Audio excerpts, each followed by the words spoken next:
क्या कारण है कि हैलोएरीन नाभिक रागी अभिक्रिया के प्रति कम सक्रिय होता है? मतलब क्वेश्चन तो है कि क्या कारण है कि हैलोएरीन नाभिक रागी अभिक्रिया के लिए कम सक्रिय होता है, तो इसका मतलब नाभिक रागी अभिक्रिया के लिए कुछ सक्रिय भी होता होगा। तो हाँ, नाभिक रागी अभिक्रिया के लिए हैलोएल्केन सक्रिय होता है। नाभिक रागी कहते हैं उसको जिस पर माइनस चार्ज हो, और हैलोएल्केन में ये क्लोरीन इलेक्ट्रॉन को खींचने के कारण इसमें डेल प्लस पैदा कर दिया है।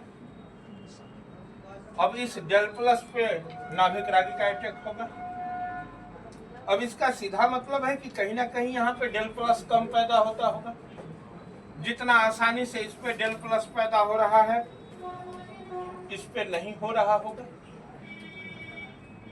तो ये जो नाभिक रागी है इसके प्रति ज्यादा सक्रिय, या ये नाभिक रागी के प्रति ज्यादा सक्रिय अभिक्रिया को दिखाता है, और यह नाभिक रागी के प्रति कम सक्रिय यानी कि निष्क्रिय अभिक्रिया को दिखाता है। इसका क्या कारण है? तो कारण हम लोग ढूंढ रहे हैं ना।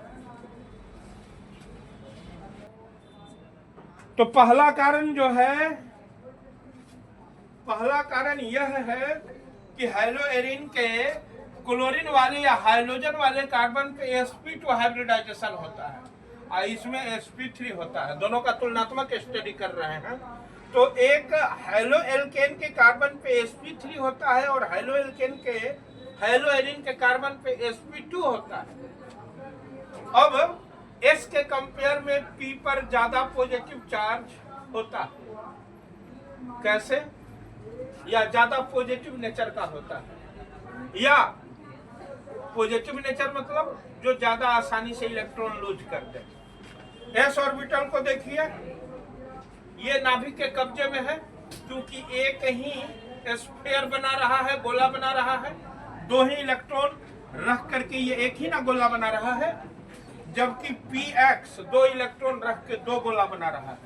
यानी Px नाभिक के कब्जे से, या Py नाभिक के कब्जे से, या Pz नाभिक के कब्जे से बाहर है। तो S के कंपेयर में P ज्यादा धनात्मक है ना। अब मान लीजिए कि S को आप धनात्मकता का 1 पॉइंट देते हैं, तो P को 2 पॉइंट दीजिएगा ना। तो sp3 हाइब्रिडाइजेशन में 1 S है और 3 P है, तो टोटल धनात्मकता का पॉइंट आप कितना दीजिएगा? 2, 2, 4, 2, 6, 1, 7 पॉइंट मिलता है sp3 को धनात्मकता का।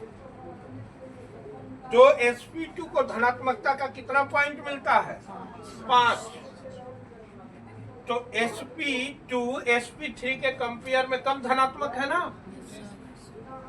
अब कम धनात्मक है तो इस OH माइनस को इलेक्ट्रॉन चाहिए ना।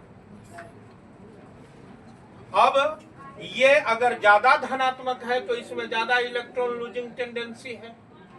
sp2 कम धनात्मक है तो इसमें कम इलेक्ट्रॉन लूजिंग टेंडेंसी है।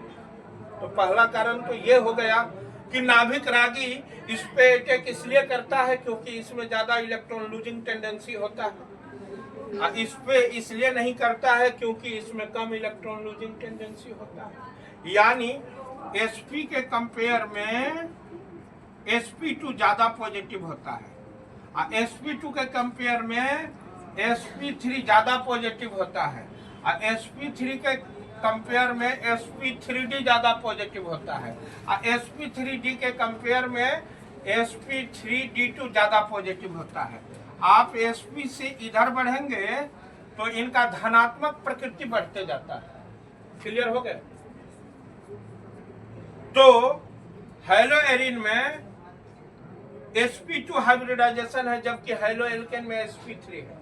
तो sp3 हाइब्रिडाइजेशन sp2 के कंपेयर में ज्यादा धनात्मक प्रकृति का होता है, आसानी से इलेक्ट्रॉन लूज कर देता है, और sp2 आसानी से इलेक्ट्रॉन लूज नहीं करता है। तो पहला कारण निकल के आता है कि हैलोएरीन में क्लोरीन से जुड़े कार्बन पर sp2 हाइब्रिडाइजेशन होता है, जिस कारण यह नाभिक रागी अभिक्रिया के प्रति कम क्रियाशील होता है।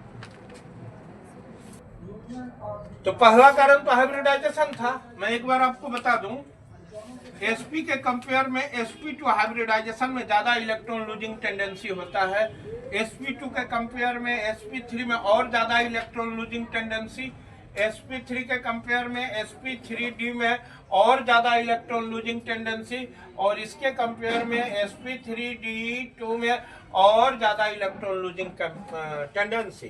तो ये जो नाभिक रागी है जिसमें माइनस चार्ज है, यानी इस पे इलेक्ट्रॉन की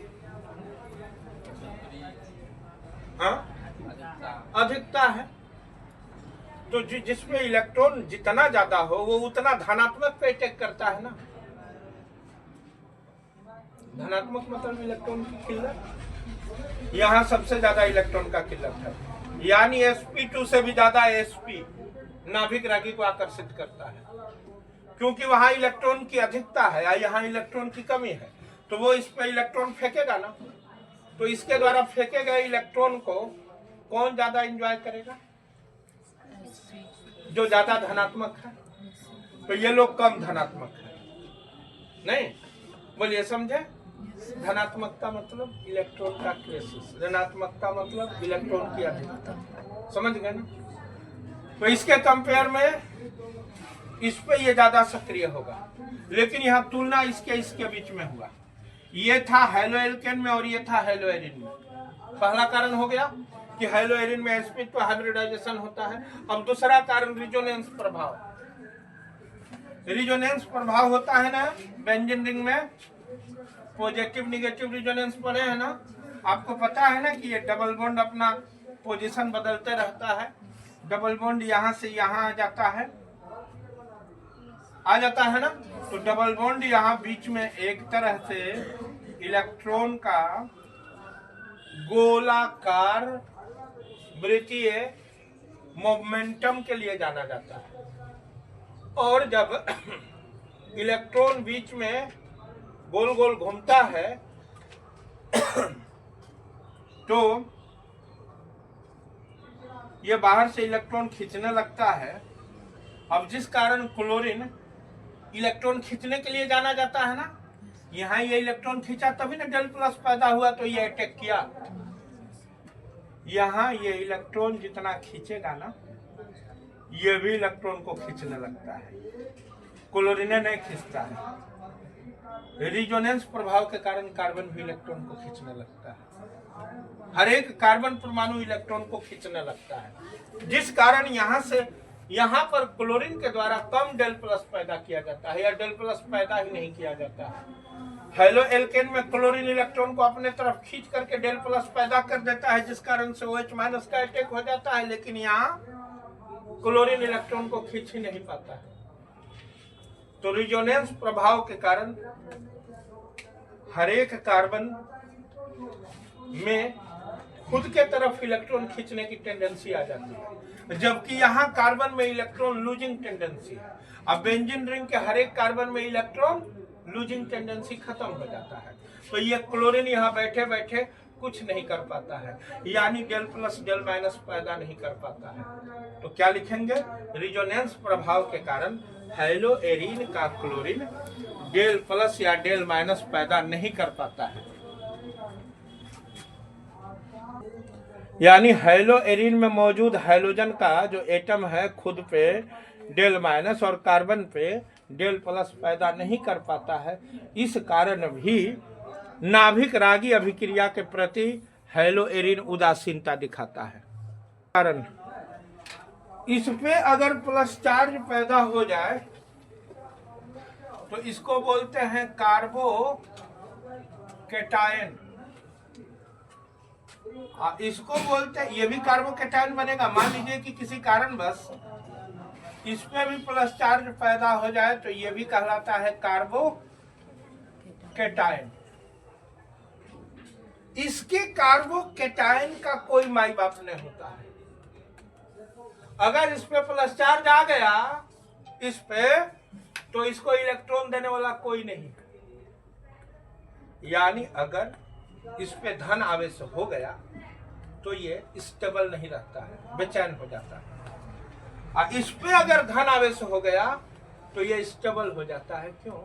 क्योंकि रिजोनेंस बार बार घूमेगा ना, तो कुछ कुछ देर पे इसमें प्लस चार्ज आता रहेगा, प्लस चार्ज कुछ देर पे आएगा और माइनस भी आ जाएगा, तो इसको राहत मिलते रहता है। जैसे ही ये पॉजिटिव चार्ज में आता है तो एक बार जब रिजोनेंस घूम के यहाँ आता है तो इसको फिर से इलेक्ट्रॉन मिल जाता है।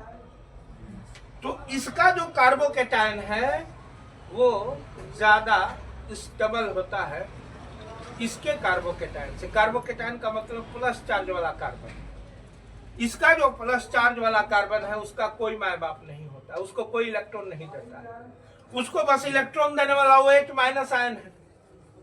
अगर इस पे प्लस चार्ज आ गया तो इसको इलेक्ट्रॉन देने वाला OH माइनस आयन ही नहीं है, इसमें जो रिजोनेंस में डबल बॉन्ड का इलेक्ट्रॉन घूम रहा है वो भी बीच बीच में इसके पास पहुंच करके इसको राहत देते रहता है। तो अगर इस पे प्लस चार्ज आ गया तो ये ज्यादा परेशान और ज्यादा तड़पता नहीं है, क्योंकि इसके प्लस चार्ज को इसका जो रिजोनेंस का डबल बॉन्ड का जो इलेक्ट्रॉन है घूमता है ना, देखते हैं ना, माइनस माइनस करके अलग अलग कार्बन पे अलग अलग टाइम पे बनता है, तो ये उसको राहत दे देता है और इसके कार्बोकेटायन को राहत देने वाला कोई नहीं है। यानी इसका कार्बोकेटायन कम स्टेबल होता है और हेलोएल्केन का कार्बोकेटायन ज्यादा स्टेबल होता है। तो तीसरा कारण लिख लीजिए कि हेलोएल्केन का कार्बोकेटायन ज्यादा स्टेबल होता है, इसीलिए वह नाभिक रागी अभिक्रिया के प्रति कम क्रियाशील होता है। हेलोएल्केन का कार्बोकेटायन ज्यादा स्टेबल होता है, इसीलिए वह नाभिक रागी अभिक्रिया के प्रति कम क्रियाशील होता है।